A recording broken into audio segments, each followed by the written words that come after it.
Bonjour. Bonjour, on se trouve devant le tribunal administratif de Nancy. Je suis avec mon avocate, Maître Mansouri Zacher. Et je remercie également énormément le deuxième avocat qui n'est pas là aujourd'hui, c'est Maître David Guillon du barreau de Montpellier. Je voudrais remercier aussi énormément mon comité de soutien qui m'a soutenu matériellement et aussi moralement. Et voilà, on est parti maintenant pour attaquer la décision qui est tombée le 4 octobre, c'est-à-dire une nouvelle suspension de 2 mois sans salaire. Donc c'était difficile à digérer puisque j'étais quand même bien intégré dans le nouveau collège, beaucoup de soutien par mes collègues. Et ça se passait très bien avec les élèves. Et voilà, je me retrouve de nouveau dans la rue. Donc l'acharnement continue. Donc le référé que nous avons déposé avec les deux avocats va s'attaquer sur deux points d'urgence que Maître Mansouri Zacher pourra expliquer mieux que moi. Bonjour à tous. Oui, en fait, aujourd'hui, nous sommes devant le tribunal administratif de Nancy dans le cadre d'un référé suspension de la révocation du sursis qui a été donc infligé à Monsieur Andreas Pfeiffer, puisque en réalité, un arrêté du 20 septembre 2023 est venu lui signifier la révocation des 2 mois de sursis d'une décision qui était tombée en septembre 2022, il y a 1 an. Et donc, cette décision est d'attaquer, alors, à la fois en référé, d'où l'objet de l'audience aujourd'hui, et également sur le fond, dans le cadre d'un recours en annulation, un recours en excès de pouvoir contre cet arrêté. Cet arrêté donc a fait suite à la décision de déplacement d'office à Ben Amenil, je pense qu'Andreas pourra vous en parler, qui est tombée donc au mois de juillet 2023 et qui a fait également l'objet d'une contestation en septembre 2023. Donc en fait, on a plusieurs procédures, 3 si vous m'avez suivi, si j'ai été claire. On a un référé, un recours en annulation contre un arrêté du 20 septembre portant révocation d'un sursis d'une décision de 2022. Et il y a aussi, et on n'a encore pas de date d'audience, un recours en annulation contre la décision, la sanction disciplinaire de déplacement d'office à Ben Amenil. Donc aujourd'hui, on peut parler de harcèlement et d'acharnement du rectorat contre Andreas, simplement au nom d'une liberté d'expression qu'il a souhaité défendre et mettre en œuvre maintenant depuis 2 ans et demi. Est-ce que vous avez été surprise par justement ce retocage du sursis qui a été mis? Est-ce que c'est quelque chose auquel vous êtes habituée en tant qu'avocate à voir ou pas? Alors, la révocation du sursis, à partir du moment où on n'avait pas contesté effectivement la première décision du mois de septembre 2022, puisque Andreas a exécuté la sanction avec 1 mois de suspension, on savait qu'il y avait une épée de Damoclès et de 2 mois de sursis qui pouvaient tomber. La surprise, c'est que ça n'a été évoqué absolument à aucun moment. C'est-à-dire qu'on a eu le conseil de discipline le 20 juin 2023. Ils ont délibéré à la fois à l'issue du conseil le 20 juin, mais aussi, on a été informé le 4 juillet, et on a eu cette décision du mois de juillet 2023 de déplacement d'office. À ce moment-là, pour moi, ils auraient dû expliquer qu'il y avait éventuellement la révocation du sursis. La révocation du sursis, elle est tombée 7 jours, jour pour jour, après le dépôt de la contestation de la sanction disciplinaire de déplacement d'office. Pour nous, il y a un lien de cause à effet, et en tout cas, c'est la réponse du berger à la bergère, une sorte de revanche. Comment vous vous sentez avant cette audience? Est-ce que vous vous sentez, comment dire, confiante par rapport à ce qui va être décidé, par rapport aux arguments que vous pouvez mettre devant le tribunal administratif? Alors, comme l'a dit Andreas, effectivement, moi je vais plaider ce référé et aussi le recours en annulation, sachant qu'il n'y a pas toujours d'audience pour les recours en excès de pouvoir, mais c'est Maître Guillon qui a rédigé la requête et les arguments sont ceux-ci. Maintenant, le référé nécessite 2 conditions cumulatives, une condition d'urgence et une condition de violation du moyen juridique. La condition d'urgence, je crains que le tribunal nous dise qu'il n'y a pas d'urgence. Nous, bien évidemment, on a des éléments indiquant que oui, la condition d'urgence est remplie. Maintenant, comme c'est une condition cumulative, il se peut que le tribunal considère qu'il n'y a pas d'urgence. Et s'il n'y a pas d'urgence, nous déboute du référé. Mais tant pis, même si on a une mauvaise décision en référé, on pourra de toute façon faire valoir nos arguments sur le fond dans le cadre du recours en annulation. Et quand est-ce que vous devriez avoir cette réponse par rapport au référé? Quand est-ce qu'on peut l'attendre? En général, c'est dans les 8 jours maximum. C'est-à-dire que les décisions de référé, à partir du moment où l'audience a eu lieu, dans les 8 jours, on a, via télérecours, la décision, l'ordonnance de référé rendue par le tribunal. D'accord. Bah, écoutez, merci à vous deux. On reste là et on aura vos retours juste après l'audience. Merci à vous. Merci beaucoup. À Nancy, je vous remercie de tout cœur d'être venu aujourd'hui, de me soutenir, c'est-à-dire aussi ma famille, comme ça, matériellement et moralement, ça nous fait vraiment chaud au cœur. Et je remercie aussi tous ceux qui m'ont nous envoyé des messages. C'est vraiment très encourageant. Et je remercie mes deux avocats, Maître Nancy Rizacher et Maître David Young, qui a fait déjà référé avec Nancy. Je donnerai la parole tout de suite à Nancy.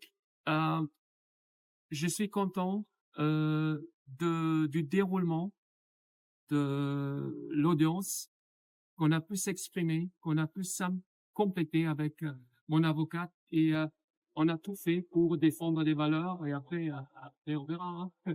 On dit, c'est un proverbe allemand, devant la justice, c'est comme on est dans c'est comme si on est non, on est dans la main en justice ou en haute mer, on est dans la main de Dieu. Voilà, c'est ça le proverbe et on va attendre.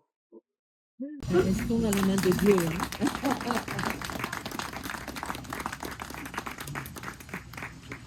Force et honneur. Alors Nancy, qu'est-ce que vous avez pensé de cette audience? Alors, cette audience s'est passée dans une sérénité que j'apprécie. Le président nous a laissé la parole, nous a laissé nous exprimer. Et ça, c'est pas devant toutes les juridictions. Donc, je tiens à saluer le président du tribunal administratif qui a été à l'écoute, qui a permis également à Andreas de s'exprimer et qui n'a pas bâclé l'audience, qui a au contraire écouté les arguments de part et d'autre. Après, vous le savez, le contentieux administratif est un contentieux technique avec des règles, bien sûr, spécifiques et le président va juger en technicien du droit. Aujourd'hui, on plaidait le référé. Le référé, c'était savoir si la suspension de la sanction disciplinaire pouvait être effectivement prononcée ou pas. Il y aura, comme je vous l'ai dit, le recours en annulation au fond, où là, il sera débattu de l'annulation de cette décision du 20 septembre, c'est-à-dire son bien fondé, pour résumer. Donc, nous aurons la décision, l'ordonnance de référé avant la fin de la semaine, c'est-à-dire avant vendredi soir. Donc, on sera fixé sur le référé, même si la décision n'est pas bonne, parce qu'encore une fois, je pense que nous avons été entendus, mais il fallait que les deux conditions, urgence et violation de la loi, soient respectées. Et les techniciens du droit peuvent statuer, je ne sais pas, j'aurais peut-être une bonne surprise, mais statuerait éventuellement sur l'application pure et dure du droit administratif. On aura de toute façon, et il faut continuer le combat, une décision sur le fond dans les mois à venir. Donc, les dés sont jetés pour aujourd'hui pour le référé, le combat n'est pas fini, et de toute façon, la légitimité.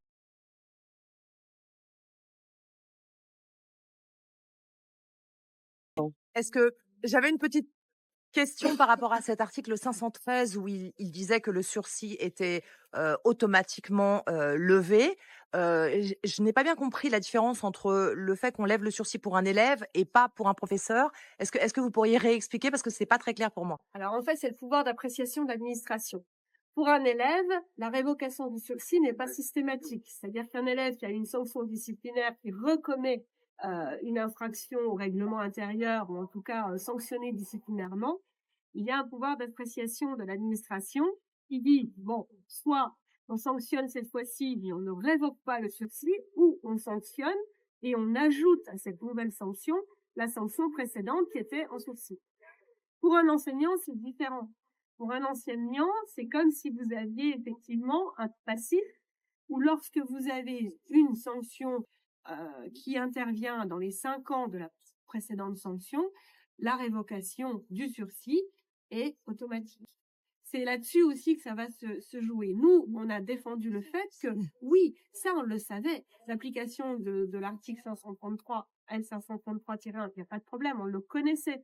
Sauf que on aurait dû nous dire le 20 juin lors de la commission de discipline, vous avez déjà une sanction, il y aura en plus du déplacement d'office, puisque maintenant on sait que la sanction prononcée, ça a été le déplacement d'office, la révocation des 2 mois. Mais là, ça n'a pas été fait. Et la concomitance entre le recours contre la décision et la révocation du sursis, pour nous, c'est une sanction nouvelle, c'est une sanction déguisée, parce que ça aurait dû être fait de façon, encore une fois, beaucoup plus dignement, parce que, à la limite, dès le mois de juillet, Andrea savait qu'il ne faisait pas sa rentrée, il la faisait seulement au mois de novembre. C'était possible aussi, ça.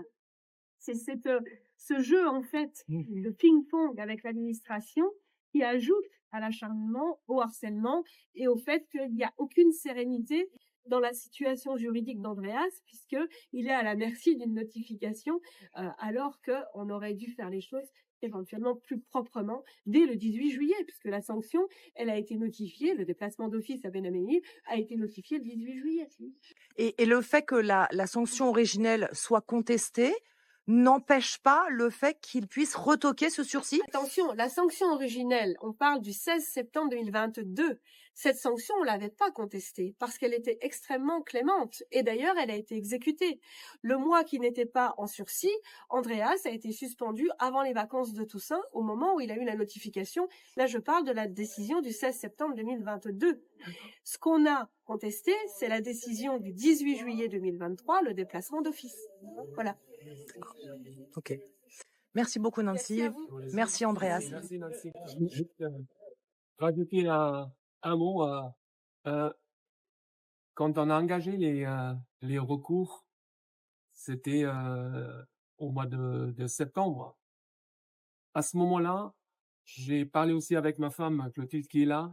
On va porter la voix de tout le monde parce qu'on se bat depuis 2 ans, plus de 2 ans, avec des collectifs, des associations qui représentent des valeurs. Et il y a une chose qui nous unit tous, c'est de protéger les enfants. Donc, je suis content que certains sujets, nos vraies missions de l'éducation nationale, c'est quand même le débat, l'ouverture. Certains sujets aussi, pour une ouverture de sujets d'importance sociétale, faut qu'ils rentrent dans l'école. Il faut qu'on débatte parce que j'avais proposé aussi à mon chef d'établissement, on fait un débat à l'école avec un médecin qui est pour, un médecin contre. Tout le monde sait ce que ça c'est devenu. Quelques jours plus tard, j'étais convoqué au rectorat. On va faire un rapport dans le dos. Voilà. Donc, je vous remercie tous qu'on peut mener, je veux pas dire un combat, je veux dire cette mission, c'est vous défendre des valeurs qui nous tiennent à cœur ensemble avec les avocats. Merci. En tout cas, merci de votre soutien. Pardon. Oui. Merci de votre soutien à tous, parce que c'est important aussi le fait qu'il y ait un soutien, un encouragement, et même dans la salle d'audience, vous étiez là et cette force, on la sent aussi. Ouais, Hein, sans cette énergie, je remercie. c'est important. J'ai une dernière question, Nancy. Le président du tribunal a noté la limite de la liberté d'expression pour un fonctionnaire. Quelle est-elle, juridiquement parlant? Est-ce qu'elle est bien déterminée? Alors, la liberté d'expression, en fait, effectivement, elle est aussi reconnue à un fonctionnaire. Mais elle vient s'entrechoquer, ou en tout cas se combiner avec l'obligation de loyauté, l'obligation de réserve, l'obligation de... On a la patrouille de France qui vient célébrer notre audience. Avec l'obligation de loyauté, réserve, discrétion. Donc, il y a une appréciation, en fait, de plusieurs principes qui viennent chez un fonctionnaire s'apprécier avec une pondération sans doute, bien évidemment, différente du citoyen lambda. Parce qu'effectivement, Andreas, en étant enseignant, a des responsabilités devant sa salle de classe auprès d'un jeune public. Donc, c'est toujours cette appréciation qui doit être faite. Et vous savez que le droit administratif, c'est du droit qu'on dit prétorien, c'est-à-dire que c'est la jurisprudence qui construit, en fait, ce socle juridique administratif. Et donc, ce sont ces magistrats qui doivent à chaque fois apprécier où est la ligne jaune finalement, pour faire court. Donc, c'est important de rappeler la liberté d'expression parce qu'elle existe chez un fonctionnaire. Évidemment, elle doit être combinée avec d'autres principes et notamment l'obligation de réserve. Et tout est question de curseur. D'accord. Merci, Nancy. Merci à vous. Merci aux médias libres et indépendants.